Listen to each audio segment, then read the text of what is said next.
Dobrodošli u 18. dan serijala Razumijevanje Bitcoina. Današnja tema je: nije li Bitcoin uglavnom korišten od strane kriminalaca? Bitcoin se koristi za kriminal. Također se koriste gotovina, zlato i bankarski sustav. Pa ipak nitko ne zagovara njihovo ukidanje. Istina je da se sav novac koristi za kriminal. Ali kada je riječ o Bitcoinu, manje od 1% Bitcoin transakcija povezano je sa nezakonitim aktivnostima od 2016. godine. U usporedbi s tim, procjene sugeriraju da 11 do 12% kompletnog američkog gospodarstva djeluje u sivoj zoni. Izvješće iz 2020. godine pokazalo je da samo 0,34% obujma transakcija Bitcoina povezano je s nezakonitim korištenjem. Unatoč ovim činjenicama, visoki dužnosnici nastavljaju širiti zavodljive narative. Uzmi za primjer izjavu bivše američke tajnice riznice Janet Yellen, koja je rekla: kriptovalute su korištene za pranje profita internetskih trgovaca drogom, bile su alat za financiranje terorizma. Zvuči alarmantno, zar ne?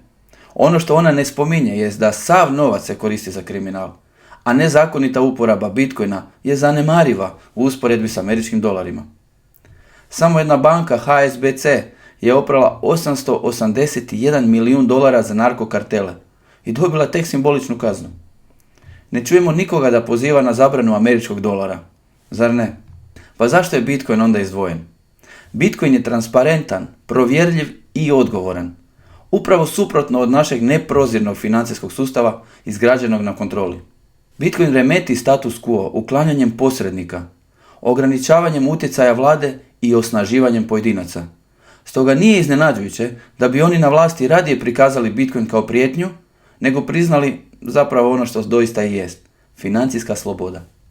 Želim se osvrnuti na još dvije ključne točke o takozvanoj kriminalnoj upotrebi Bitcoina. Bitcoin je jedan od najgorih monetarnih izbora za kriminalce.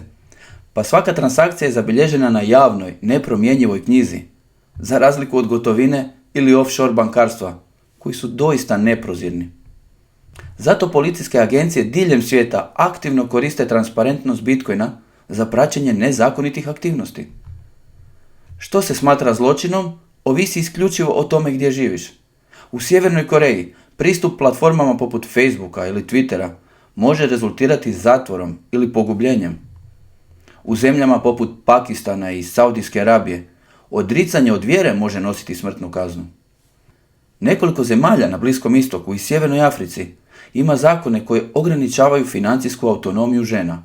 U nekim državama žene možda trebaju odobrenje muškog skrbnika za pristup financijskim uslugama. Ako žena u jednoj od tih zemalja štedi novac u Bitcoinu kako bi pobjegla iz nasilnog braka, je li to zločin? Ako netko koristi Bitcoin da pobjegne od progona, treba li ga označiti kao kriminalca? Ono što nazivamo nezakonitom aktivnošću često ovisi o tome tko postavlja pravila, a ta pravila ne podudaraju se uvijek s osnovnim ljudskim pravima. Bitcoin nije samo novac, to je alat za financijsku slobodu u mjestima gdje represivne vlade odlučuju tko smije živjeti sa dostojanstvom, a tko ne. Dakle, prije nego što Bitcoin odbacimo kao alat za kriminal, trebali bismo se zapitati: je li kršenje nepravednih zakona doista zločin? Ili je to jednostavno potraga za slobodom?